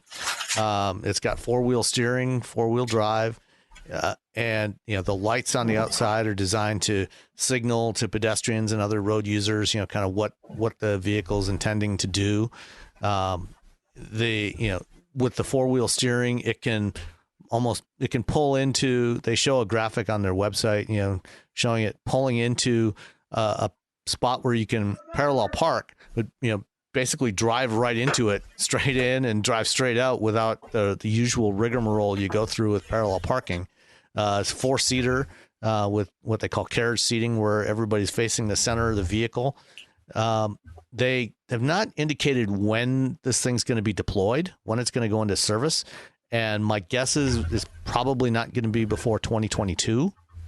But they, with Zoox was acquired by Amazon last June. After they were trying to raise a Series D funding round. They already had raised over $1 billion or almost $1 billion, but were having trouble raising more money. And so Amazon acquired them. And like June of 2020? Yeah, June of this year. Okay. Yeah. So I wouldn't, they, at the time, they said that they remain committed to Zoox's vision of robotaxis, but this is not an area that Amazon's ever gotten into or really expressed any interest in previously. So I wouldn't be surprised if we see a version of this vehicle that dispenses with the passenger module and replaces that with portable Amazon lockers to do contactless delivery. Nice. I think it would be perfect for that.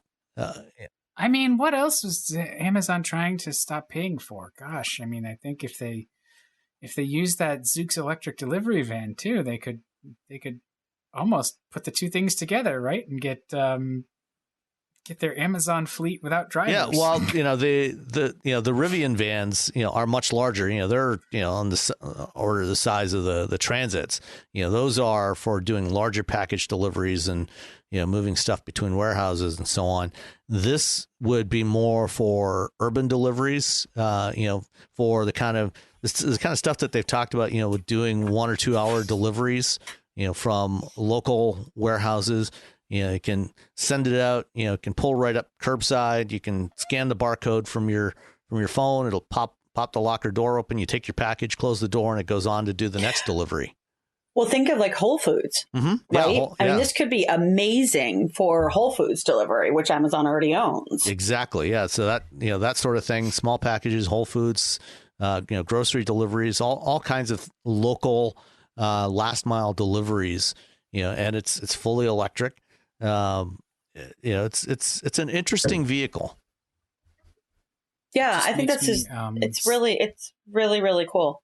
I mean, if you take the driver out and let them do things let them focus on the deliveries that require a human, whether it's moving the packages or whatever, and let this, especially as we continue to see growth in delivery services and demand, let these things do that. Like if you think, like all the Whole Foods can be delivered this way, or, and they can contract with other companies like ShopRite and Wegmans and all those, this could be really, really revolutionary. It makes me a little sad about what it might mean for labor. Yeah. But no, I mean, but on the other hand too, but you would still have drivers that would focus on potentially more profitable deliveries. They're not making a lot of money on grocery deliveries. I suppose they're also not paying their drivers. Yes, that's true. Well, yeah, that's another issue that they have right now. A lot of their drivers are contract workers too. They're not Amazon employees. So, a lot of, we occasionally get, Amazon deliveries that show up, in just a plain white van. It's not, it doesn't have the Amazon Prime logo on the side, or sometimes even in a car. And I think Amazon calls this service Flex, Amazon Flex, which is a gig a gig delivery. It's like Uber Eats or some of these other ones. Well, UPS does it too, where they give you a stipend for using your. Well, UPS actually gives you, I think, a stipend for using your own vehicle and stuff. But I mean, we're not going to solve that labor discussion on our podcast. But I kind of feel like it's something that we should consider as we look at this tech. That it's going to keep continuing to get developed. But what's the upside? What's the downside? And I look at this and I go, Zoox basically made a train. No, the wheels are on the outside. It's got coach seating, sliding doors on either side. It's a mini train where each of the train cars can operate independently without rails. Yeah. And they don't need to be coupled. Yeah. But you could swarm them, right? Oh, yeah. You can have them, for sure. Deployed in a certain way. So I'm actually really excited to see it deployed in a transit application. Like that to me seems like you could run on surface streets as a transit route and put them in a protected lane, and you don't need to lay rails to do what light rail would do. So that's really fascinating to me, and I know that it's probably not going to happen. But that seems easy. Yeah, and the thing is, because this kind of vehicle can go, anywhere, when you integrate it with mass transit, because mass transit is great for certain routes where you have a lot of people traveling. You can have much higher density of people in a bus or a subway than you can have in one of these vehicles. Granted, the Zoox vehicle is less than 12 feet long, so it's over a foot shorter than a Honda Fit. So it actually has a very small physical footprint, and it's very maneuverable, which is good, for reducing congestion. You don't need individuals driving around in Chevy Suburbans, around a city. As a for instance. as a hypothetical example. Well, I mean, that's what Uber would do, right? Like that's And so, having a small footprint vehicle makes a lot of sense in urban environments, and then, to use that in combination with, longer trips, along high density routes, feeding in and feeding out, for the first mile, last mile into those high density routes, makes a lot of sense, and having a coordinated mobility ecosystem, that utilizes this as part of that ecosystem, I think it can work, has the potential to work really well. Speaking of, interesting technology, Dan, you had a story you wanted to talk about that involves Hyundai. Yeah. So this week, Hyundai bought Boston Dynamics, the company that makes those robotic murder dogs that are terrifying. And it's just I don't know how many. This is the most recent ownership change for this company that's gone through a lot of ownership changes in the not too far past. And so its most recent owner, I think, was SoftBank, and they valued the company at $1.1 billion. Google had been involved before that, and it spun out of MIT in the late 90s. And I'm sure if you look for Boston Dynamics dogs and Big Dog and stuff, you'll find the videos of the robotics that they produce. And they actually just started selling, I think this year, one of their products that is it's a dog. It's shaped like a dog. It's a robotic dog. Well, they call it Spot, so it's a dog, and like, but what basically, instead of having like a bunch of hungry Dobermans that wander around your warehouse, you can just have this electric robotic dog do the same thing. Dog-shaped robot, right? But they're fascinating. They're amazing. They have. From what you can see from the videos, they have really well developed software. So, they can handle like being on slip terrain or, getting bumped or shoved. They don't just tip over. They can sort of scramble. They do move very much like an animal would. And that's what it was designed for. The original Spot or Big Dog or whatever the original variant was, it was designed for the military as essentially as a pack animal, right? And that's why I call it a murder dog. Yes, because like all of this consumer and industry sort of gloss that they're putting on it. And you look at this and you go, oh, the first application for that is going to be military.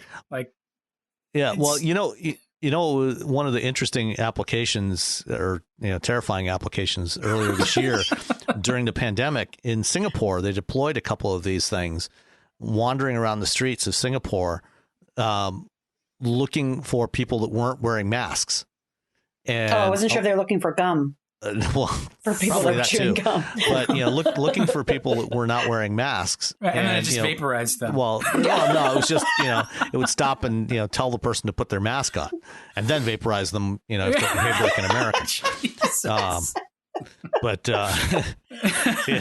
so there's a lot of interesting possibilities. Exactly why Hyundai wants this company is not entirely clear at this point. So right, that's my main question is why does Hyundai want it? Yeah, but think about Hyundai as a broader company. I mean, this thing is way beyond just automotive. So, they do a lot of shipping and cargo and containers and such. And so, if this kind of technology can facilitate loading and unloading, whatever it might be from it's not that the acquisition was confined to Hyundai Motor Company. It's Hyundai, the conglomerate. Okay. That makes a lot more sense now, actually, because like you say, Hyundai builds cargo ships. Exactly. And all kinds of other stuff. Skyscrapers and right. You name so it. If they can use it as some sort of integrated solution to say like the Hyundai cargo solution for, so we've got the robots for loading, unloading, like you say, and then all of or even just in their factories, in their automotive factories, using the robotics to automate production. So I see that makes a lot more sense now than, the real extreme vision of like a car with legs. Which has been floated. They've got a humanoid too. They've got one called Atlas that can do backflips. So, I mean, it's stuff we need. If you want to see the potential of what these kinds of machines can do, check out the episode of Black Mirror titled "Heavy Metal," and just see where this can possibly go, and you will. It's terrifying. Well, so there's that, and that's one of the things that I've been talking about kind of recently is you have to imagine the applications of whatever you're developing for good or for bad, and I think that a lot of the things we've seen in the last 20 years, the upside has been promoted, while the downsides have been blind spots by the people who developed it. Uber, for instance. Okay, the upside is pretty clear, but the downsides are really dark of that, of a lot of the things they did, or just the way the platform is open for abuse, different kinds of abuse, and then the way they actually abuse the platform themselves with Grayball and stuff like that. So it's a little scary to look at the tech. The tech is not going to stop being developed. And the tech is really interesting, and I think there's a lot of applications that we're going to be able to benefit from. And it just came out of nowhere for me to hear that Hyundai bought it, and now with a little bit more sort of context around all of it, from your pointing out, Rebecca, that Hyundai's a giant conglomerate. That makes more sense. Yeah, I mean, there's 250,000 people that work for a Hyundai conglomerate, and there's 300 people at Boston Dynamics. Yeah. And so this is, I mean, I think that they bought it for a very strategic reason, but it could be much broader and not even focused on automotive. I honestly think that it's probably not focused on automotive, at least for the near to midterm. I think that there's other applications for this that may trickle down to automotive in some way, but let's just say if they start with the commercials of must love robotic dogs, then I would start worrying. The fascinating thing for me, it's gonna be Hyundai's take on Subaru. Subaru is all about loving the dogs. They have the puppy corrals at the Chicago Auto Show. And we'll see a commercial for the new Hyundai Ioniq 5 EV next year, the hatch opens up and you see Spot jumping out of the back. It's like then I would be worried. Helium laser eyeballs. The thing that I think any of that kind of tech is going to actually help push is battery technology, because that's really the biggest issue with all of this stuff. Is their first thing, their big dog robot. It's actually powered by a 2-stroke motor. Yeah, because there's not enough energy in batteries in this form factor to power them for as long as you might imagine. This stuff sucks up a lot of energy. And they've got some sort of stability system in there that uses gyroscopes and there's some pretty heavy duty computing and sensing and the actuators to move those 4 legs. And so it's going to push battery tech more than anything, I think, in the short term, if they want to make whatever kind of terrifying stuff. Five. Oh God, we're dark. We're just like my story about driving in the rain. You're dark. That is the nice thing about the Boston Dynamics dogs right now is chances are you can probably outrun it. You probably have more endurance than the robot does. Right, so you've got to make sure that you can sprint faster for a little bit, because if it catches you, you're done. Yeah, it's like being chased by a bear. You don't have to outrun the bear. You just have to outrun your friend. Oh yeah, exactly. All right. And speaking of bears, nice segue. Lordstown Motors is hooking up with Camping World. Well, so let's clarify what Lordstown Motors is. So Lordstown Motors is, and you guys probably know even more about this than I do, but they're Ohio-based EV startup, and they're making do they already produce, or they're in the process of producing the endurance electric pickup truck for fleet? But they're also working on an electric RV. Right. So it's Lordstown Motors, kind of a sort of semi spin-off of Workhorse. The CEO of Lordstown is the former CEO of Workhorse. They have investment from Workhorse. They recently went public through a SPAC transaction, and they've been developing an electric pickup truck. They bought the former GM Lordstown assembly plant where the Chevy Cruze used to be built. Where the Vega was made.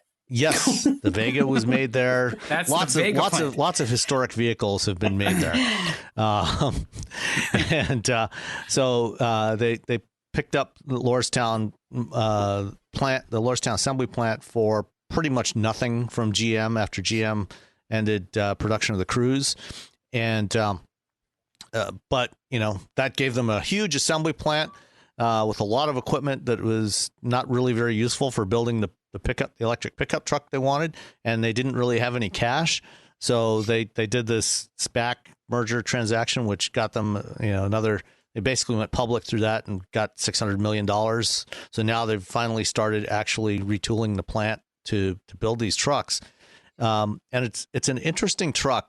It was the truck design was originally developed by Workhorse and licensed to Lordstown Motors. It's all very complex, shadowy, opaque stuff. But anyway, it's an electric pickup that's designed for commercial applications, not really for consumers. One of the unique things about it is instead of the motors being inboard like they are on most other EVs, it's got 4 hub motors in the wheels, which is an interesting idea in a lot of ways, because you get infinite, torque vectoring, for all 4 corners. But it also has challenges because putting the motors in the wheels makes them heavy, means you have a lot more unsprung mass. Your ride quality is going to degrade.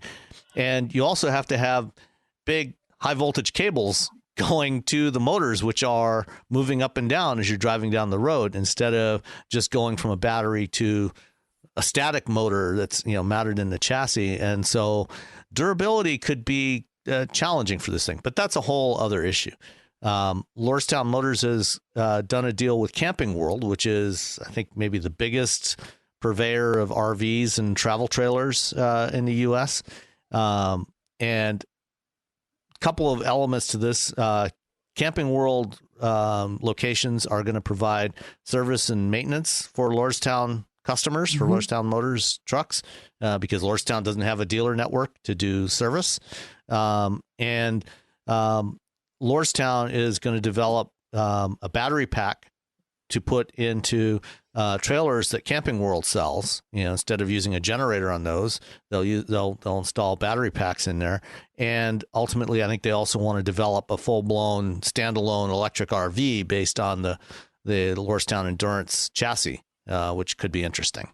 Yeah, I think that this is a good sort of lash up for Lordstown, because Camping World already has those locations, so for service and almost like a dealer network, right? Like, that's one of the challenges that a lot of these upstart brands are trying to figure out, is how do we get those locations into different places, and then as part of building the brand, how do we support our product? And so by attaching themselves to the Camping World brand, using the Camping World network, it seems like a really clever way to benefit both companies and also the consumer, because you've already got a place, where to go. Yeah. Like, I remember the Saturn launch way back, and it was like they made a lot of noise about this new car, but then the dealers were really thin. There was one per state in some places. So. No, I like this a lot, because also just reading through some of the releases that came out, they're also investing in electrification, because the Marcus Lemonis, who is the CEO of Camping World, also is the CEO of something called Good Sam. Not to be confused with our own Bad Sam, apparently. But it's very, very clever, because they'll put in EV charging stations, and Camping World says going to invest about $4 million to upgrade their infrastructure for electrification. But that also means those locations will be places where the RVs can be plugged in and recharged. I don't know how long that will take, depending upon what they expect the RV to do, and the trailer to do. But I think it's a very clever tapestry of tapping into people that, want, maybe potentially are be really interested in doing some kind of electrification, especially if you can replace a noisy generator with a battery power. That would be lovely. Yeah. Lordstown is one of those companies that I wasn't real optimistic about their prospects. They just seem to go through a lot of challenges, and it seems like they've sort of worked it out, or worked some of them out. The SPAC thing is so I guess we should explain too, right? The SPAC is like a something special purpose acquisition company. Right. I was going to say so that's another kind of venture capital sort of thing. Sort of. I mean, SPACs are these companies that are set up by a group of investors. They put a bunch of money in, and they're publicly listed on the stock exchange. And their goal, and they're usually time limited, usually like 18 to 24 months. You set up this company, and the goal is to go out and buy another company, and merge with that exit, company. Though, like the idea is to buy it so that you can make money. So they want to buy it. Exactly, yeah. And so the investors in the SPAC become initial owners of this company. So in the case of Lordstown, they merged with a SPAC. Same thing. Nikola Motors did one of these. Fisker just did a SPAC. There's a whole bunch of others. Luminar, the LiDAR company, did one recently. Very popular this year because it lets these startup companies go public without having to go through the whole usual process of an IPO, of doing a roadshow and trying to get investors, or getting the investment banks to underwrite the public offering. So they get a chance to go public, raise some money with less hassle than some of the other means of going public. What do you think about that, Rebecca? Like you're the one with the actual, like, you're the IRS trained accountant. It just I am not the IRS trained accountant. It feels shady to me. Like we want to buy the thing to make money, and I don't know, freaks me out. Well, I mean, investors are interested in making money. Yeah, I would hope so, I guess. It just seems like they're more interested in just cashing out than they are in building a business, I suppose, is sort of my initial concern. Well, I think that, as you mentioned earlier, there is often a dark side. I think it depends on how, I think it depends on the parties involved, right? Because every SPAC is going to be a little bit different than others. And, it is a way to raise capital rather than going through. I mean, it is different than an IPO, but it is a very good way to raise capital. You do go public with it, and I think that in some ways, it kind of reminds me of what was it? It wasn't derivative. Was it derivatives it's something people don't always understand, but they can both be used for good and evil. Right. I guess that's so. And the reason why I'm a little bit cautious, cynical. Well, it's not so much cynical. It's just that once you are trading publicly, we've seen this, like, instead of your responsibility really going to the company and the product and its longevity, your goal seems to always be short-term shareholder value in that. Well, to a degree, that's always the challenge with a public company, a publicly traded company. Yeah. There's always that inherent push, towards shareholder value, which, that's a whole other issue, larger problem of, shareholder value versus stakeholder value. And this, we don't need to get into that today. That's a big topic. Yeah. 2 hours in. Yeah. Okay. Well, I wish them well. It's a really interesting development. It seems like a clever way of sort of tying up two companies that can benefit from each other. Yeah, yes. No, there's definitely some real potential benefits to both sides. For Camping World, an opportunity to bring electrification to the kinds of products that it sells, which is an area that hasn't really been addressed yet. And for Lordstown, it gives them that mechanism, to get some service infrastructure or service network out there for their vehicles, by the time that they get into production, hopefully in the next year or so. All right. Well, I think that's it for this very close to Christmas episode 174 of Wheel Bearings. So we'll circle back with maybe one more, maybe two before the end of the year, but at least one. While we get a little stir crazy. And thanks for listening. Keep the emails and comments coming at feedback at wheelbearings.media. And thank you to our Patreons who have subscribed as well. We really appreciate it. Big help. Thanks, everyone. Bye. Bye. Thanks for listening to Wheel Bearings. Hey, we love to listen to our listeners too. Drop us an email to feedback at wheelbearings.media with your thoughts, questions, or conversation starters. That's feedback at wheelbearings.media.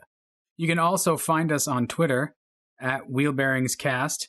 Don't use any vowels except for the A in cast. So that's WHLBRNGS cast. Thanks again. We hope to hear from you soon.